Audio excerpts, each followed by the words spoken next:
Hello, everyone. Welcome to our presentation. Today, we'll be presenting a case analysis of the Chilean mining rescue mission presented by Ramya, Smita, Sean, Mustafa, and myself. Slide change, please. Thank you. Our case analysis will begin with case introduction that gives a brief summary of the occurrences held in the San Jose mine, followed by a congruence model that paints the picture and represents all the forces in play without any judgments made. Then, before we dive into the analysis, we identify the leadership approach adopted by the teams involved as the very driver of the success of the rescue mission. And we explain this through the application of frameworks and models. Finally, we end our presentation with the key takeaways of the case. Slide change, please. On August 5, 2010, more than 500,000 metric tons of rock collapsed, blocking the central passage to the cave tunnels, entombing 33 of the workers deep within the San Jose mine in Chile. Although accidents do happen in underground mines, this was a mine collapse of unprecedented proportions. The collapse in San Jose made solutions to rescue difficult, as the mine was more than a century old. It had a precarious safety record, and the rock formations were unstable. The 33 men were finally located on August 22, 2010. The drilling process of the rescue consumed 17 days, painstakingly drilling to find the men. Even though the teams found the men, teams still needed to enact the same solution processes to the problem of how to extract the men. Finally, on October 12, 2010, after another 52 long days, the rescue team began extraction of the miners from the mine and reunited them with their buried families. During this tragic accident, leaders under and above ground demonstrated true leadership characteristics with adaptability and flexibility through a problematic setting. Slide change, please. Thank you. We wanted to look at the congruence model to evaluate the congruence between the different components of the whole organization. For the purpose of analysis, we grouped the whole team involved in the rescue as one, including the underground miners. Now, there's no doubt that the rescue operation was a success in terms of achieving their objective, which is rescuing the miners alive through intensive collaborative efforts from across the world. This is also the first mining accident of this scale.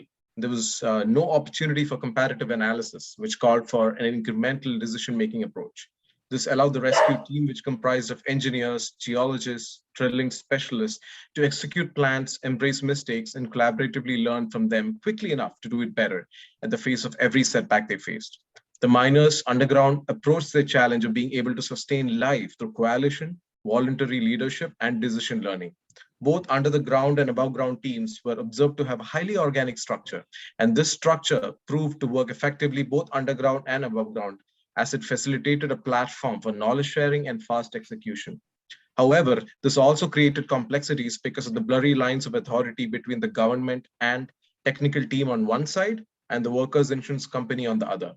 Due to the challenging environment the miners were put at, the focus on rescuing the miners alive and ensuring good health complemented each other.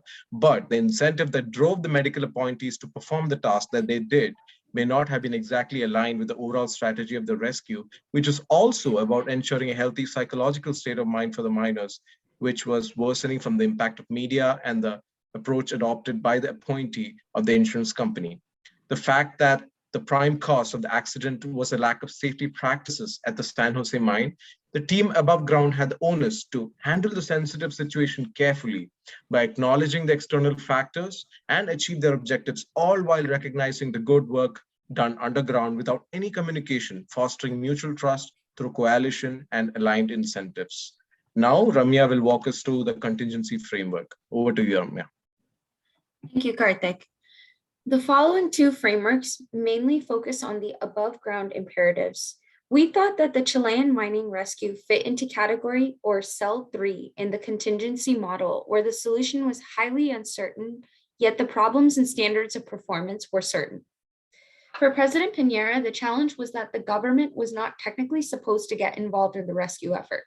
It could risk a very negative political view of the government in the eyes of citizens, as well as individuals that were watching the efforts all over the world. His challenges were mainly centered on transparency with the family members of the trapped Chilean miners, the time pressure, as well as the reputation of the government. He had to put together a team of experts, which involved extraordinary teamwork between hundreds of people from different professions, banding together rivaling mining corporations, and at the same time appeasing the concerns regarding the previous allegations of instability and disjointed structure of the San Jose mine. This involved a series of trial and error efforts, which ultimately led to plans A, B, and C, all approved in the hope of a speedy recovery of the miners. The reason we consider this effort to be an incremental decision model is due to the back and forth processes. The individuals above ground would go back to the drawing board every time a hiccup presented itself and devise alternate solutions to extract the miners. This next slide details the incremental decision model used during the rescue mission, as mentioned previously. The organization had no prior alternative within the repertoire of solutions and so attempted to reference the Q Creek mine incident. They incorporated aspects of the Q Creek rescue mission into the plan, including escape capsules sent down through drilled holes, but essentially had to create a novel idea and start from scratch. Eventually, President Piñera made the decision to turn to Codelco and appoint Sugaret as the point of contact and head of operations on this mission. Sugaret listened to everybody, regardless of their age or experience in the field, as he was primarily concerned with making the right decisions. This is what led him to allow Christakis, who was only 24 at the time, to present his plan for cluster hammer technology and for it to be considered as Plan B. In the end, these three plans, A, B, and C, were chosen after consulting with numerous experts in the field. That being said, within the entirety of the mission, there was still the notion of trial and error.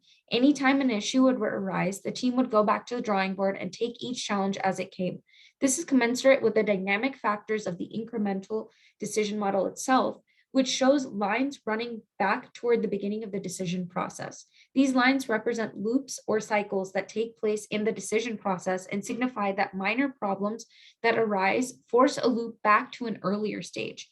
Plan B ended up working in the end, but it was not without its struggles. The team adapted time and again and used bouts of ingenuity to keep moving forward.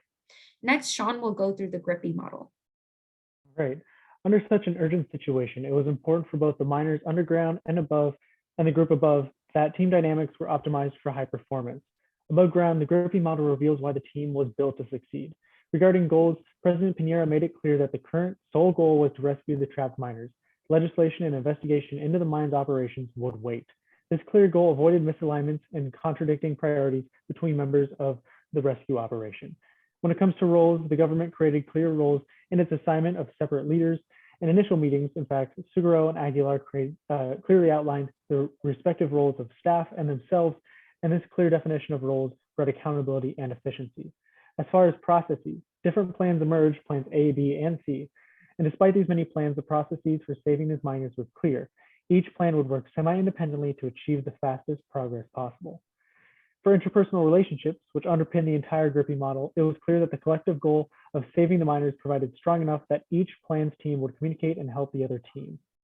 The only issue that arose with interpersonal relationships was with Dr. Alberto Otera's relationship with the miners. That being said, the leadership dismissed Otera after discovering how his being there strained the relationships with the miners. Below ground, the pretty obvious goal of surviving and escaping from the mine are no doubt unifying. And as far as roles, they arose mostly voluntarily. For example, with Mario Sepulveda becoming the morale-based co-leader of the group. And because of this, the conflicts within the group were lessened. As far as processes, a democratic process was created, which created a system and procedure for general governance. And Urzua and Sepulveda created tasks and groups in order to ensure that they were rescued. And when Ibanez was replaced Otera, and even during Otera's return, the laissez-faire approach of the medical team created a lapse of discipline, which showed that the group functioned best under discipline that supported a set process. Regarding interpersonal relationships below ground, they were unified by the same goal, and so struggle was few. Additionally, they shared experience before and now during the mining accident that resulted in a strong bond that united the group under the nickname of the 33 Musketeers. Ultimately, the ability for the above and below ground teams to strengthen themselves with the goals, roles, processes, and interpersonal relationships was paramount to creating conditions that could yield a good outcome in this situation. Now for tribal leadership. Tribal leadership divides organizations into 5 stages. Stage 5 organizations are most efficient, but are rare because they require historical timing to make them possible. The Chilean mining rescue is one of these few examples. Above ground, while the situation may preclude the typical signs of a stage 5 organization during operation, like overly positive language and innocent wonderment, it is clear that the relationships of those working to save the miners is not only a stable partnership, but is a truly team-oriented organization. And once the operation was a success, the language of life is great and the innocent wonderment at which uh, at the point that they had accomplished was clearly heard. In order to create a stage 5 organization, President Piñera and his associated leaders had to ensure that a unified goal was heard that could keep everyone involved team-oriented and create a collective culture. And because Piñera ensured that everyone was present with a high technical level, he was able to create a uniform trust in others across the operation. Below ground, the levels changed at times based on the mental health of those involved, but the ability of Urzua to keep the miners team-oriented kept the group from devolving into the habits of a stage 2 group despite their life truly sucking. As time moved forward, miners were able to move past the survival aspect of level 1 and 2, and Urzua was able to lead the miners to a stage 4 and stage 5 organization by developing a goal-led collective culture. And now we're going to move forward and talk about dual leadership imperative. Thank you, Sean. So what we saw at the rescue operation structure? So we saw that President Piñera and his mining minister, due to the decisive action of the government to have the government be directly involved in the accident from day one. This is despite other challenges that we've mentioned earlier. Ultimately, we saw a structure where we have a dual leadership at the San Jose mining site that was structured for success from day one. So Salguero and Aguilar had defined roles to lead the rescue mission. The dual imperative structure that led to the mission's success had clear roles and focused and assigned the most qualified leaders to each role. And let's see how the high-stake dual leadership applied in the rescue mission. So each leader was enabled to envision, enroll, and engage in a direct and enabled way. Assessment of each challenging situation, enroll who on the team was going to address the problem, and engage a coordinated execution. In such high pressure situations where every minute counts, leaders need to be able to give clear directions to all the stakeholders, at the same time be structured enough to receive rapid innovation that is required to achieve the goals of the mission at a given time. So whether it's challenges with the mining rig or external public pressure externally, this team was structured to communicate the plan and handle the situation. One great example of the application of this dynamic single point of leadership was, as we mentioned, even though Igor was a 24-year-old, was actually an external resources whose brilliant idea quickly reached Salguero, and the rest was history. So in this case, Salguero enabled leadership, allow him to sort out and collaborate with an external resources, and it demonstrated that no ideas were ignored, and every available information was quickly reached, and decisions were made by the leaders. And now I'll hand it over to Smita, who will talk about the leadership flywheel. Thank you, Mustafa. We analyzed the leadership wheel in order to understand the success of seemingly impossible rescue operation in the face of all challenges. Success of leadership is embedded in two fundamental elements: honoring people and inspiring trust. President Piñera risked his reputation and publicly committed to rescue miners alive or dead, exhibiting utmost respect for human lives. He pledged to seek expertise, resources, and support nationally and internationally. President's commitment to save the miners helped the team unify for a single goal. Leaders led with listening and fostered an environment for being honest and open. They communicated regularly and candidly with rescue operation teams and family members, further inspiring trust. Leadership cultivated a successful ensemble of engineers, geologists, drilling specialists who came together from different organizations, sectors, and nations for one unified goal. Leaders of subgroups that emerged over time met routinely and developed meaningful protocols. Leadership empowered performers. It welcomed new, unproven technology and ideas, and it made sure that everyone on the team had a platform to share their opinions and decisions. Leadership enabled meaningful collaboration. Flat hierarchical structure of technical team enabled open communication free of bias across an extraordinary cross-industry team. Experts sought out help from and technology from around the world. Leadership encouraged improvisation. Technical experts designed and innovated solutions on the fly, admitted to mistakes, and quickly modified or abandoned the solutions that didn't work. Team learned important lessons from their failure and never even once believed that a successful rescue was impossible. Our analysis shows that leadership vision and actions led to the extraordinary outcome. Next slide, please.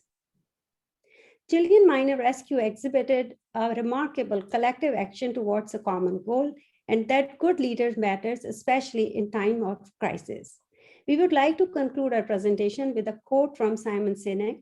Leadership is not being in charge. It is about taking care of people in your charge. Thank you.